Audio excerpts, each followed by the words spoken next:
लोकसभा निवडणुकीच्या पराभवानंतर गोंदियात अजित पवारांच्या राष्ट्रवादी काँग्रेसला आणखी एक धक्का बसला आहे। राष्ट्रवादी काँग्रेस नेते अजय लांजेवार यांनी राष्ट्रवादी काँग्रेसला रामराम करत काँग्रेस प्रदेशाध्यक्ष नाना पटोले यांच्या उपस्थितीत सळकर्जुनी तालुक्यात आयोजित काँग्रेस पक्षाच्या कार्यकर्ता मेळाव्यात अजय लांजेवार यांनी आपल्या शेकडो कार्यकर्त्यांसह प्रवेश केला आहे।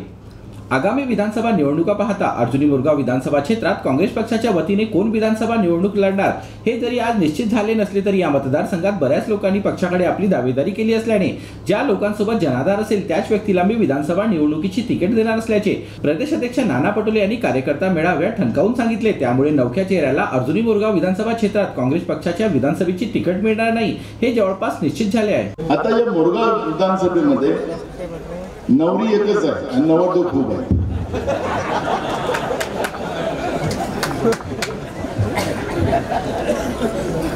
सगळे लोक आपण निरोध ताणवता की हा माझ्या माणसाला भेटली म्हणजे तो म्हणतो माझ्या माणसाला भेटली।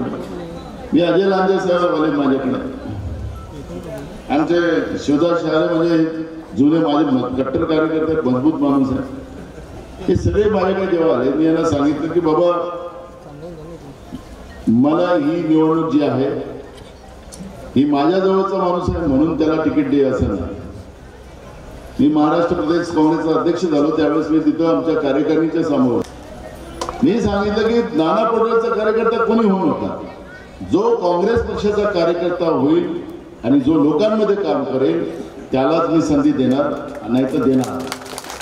मी या सगळ्या लोकांना सांगितलेलं आहे की तुम्ही लोकांमध्ये जा, लोकांनी तुम्हाला तिकीट द्यायचे आहे। कारण की आम्ही सर्वे करतो, ज्याचं लोकातून नाव येईल त्याला आपण तिकीट देऊ।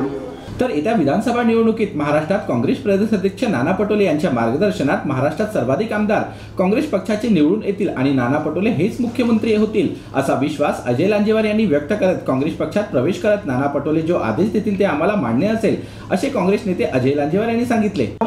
मी जेव्हा या कार्यक्रमास्थळी पोहोचताना मला अनेक पत्रकारांनी प्रश्न विचारला की तुम्ही आज पक्ष प्रवेश कोणत्या हेतूने करत आहात। मी त्यांना स्पष्ट सांगितलं की ज्या सुकडीचं नाव आम्ही कोणी ओळखत नव्हतो त्या सुकडीचं नाव या भंडारा जिल्ह्याचं नाव ज्यांनी महाराष्ट्रातच नव्हे तर संपूर्ण देशात लौकिक केलं असा बहुजनाचा चेहरा आणि या महाराष्ट्र राज्याचे भावी मुख्यमंत्री म्हणून सन्माननीय नानाभाऊ पटोले यांना मुख्यमंत्री करण्यासाठी आम्ही पक्ष प्रवेश करत आहोत।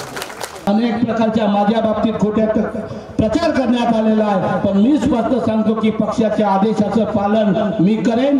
पक्ष श्रेष्ठीच्या पक्षाच्या आदेशाचं पालन नेहमी करत राहील। तर नुकत्याच पार पडलेल्या लोकसभा निवडणुकीत भंडारा गोंदिया लोकसभा क्षेत्रात तसेच गडचिरोली चिमूर लोकसभा क्षेत्रात काँग्रेस पक्षाचे डॉक्टर प्रशांत पडोडे आणि नामदेव किरसान हे खासदार म्हणून निवडून आले असता त्यांचा सळकर्जुनी तालुका काँग्रेस कमिटीच्या वतीने नागरी सत्कार करण्यात आला।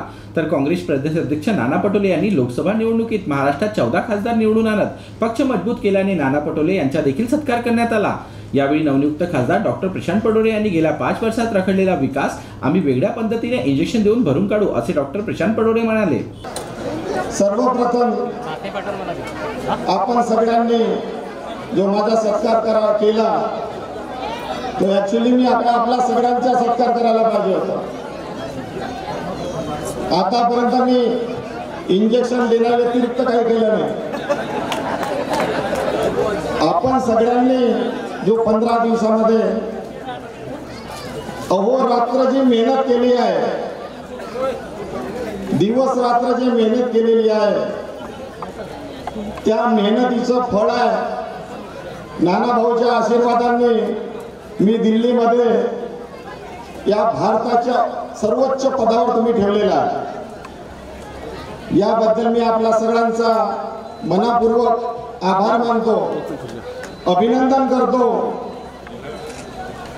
तसेच हे ऋण फेडण्याचे काम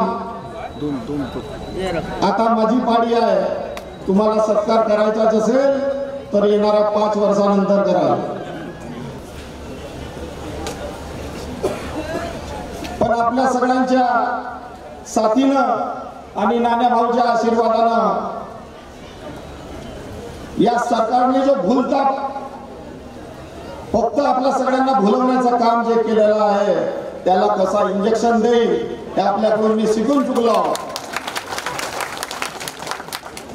तर या कार्यकर्ता मेळाव्याला संबोधित करताना गोंदिया जिल्ह्यातील एकमेव काँग्रेस पक्षाचे आमगाव देवरी विधानसभा क्षेत्राचे आमदार सहस्राम कोरटे म्हणाले की नानाभाऊंना आपल्याला मुख्यमंत्री करायचं असेल तर गोंदिया भंडारा जिल्ह्यातील 7ही विधानसभेच्या जागा आपल्याला निवडून आणाव्या लागतील, तेव्हाच आम्ही नानाभाऊंना मुख्यमंत्री बनवू शकू. त्यामुळे तुम्ही आतापासूनच कामाला लागा, निवडणुका तोंडावर आल्या आहेत. आज खूप आनंदाची गोष्ट आहे की आज ह्या ठिकाणी एवढा मोठा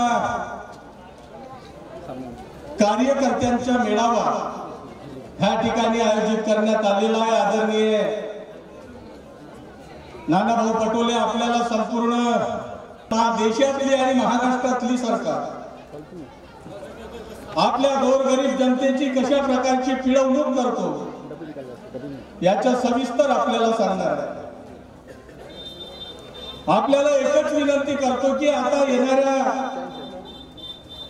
3 महिन्यामध्ये आपली निवडणूक आहे. जवळजवळ सप्टेंबर महिन्यामध्ये आपली आचारसंहिता लागू शकते आणि ऑक्टोबर महिन्यामध्ये आपलं इलेक्शन पूर्ण होईल आणि आपल्याला महाराष्ट्रामध्ये सत्ता काबीज करायची आहे. नानाभाऊला आम्हाला मुख्यमंत्री बनवायचं आहे. तर त्यासाठी आपल्याला गोंदिया आणि भंडारा जिल्ह्यातल्या ज्या 7च्या 7 विधानसभा आहेत त्या संपूर्ण विधानसभा आपल्याला जिंकण्याचा आपल्याला संकल्प करायचा.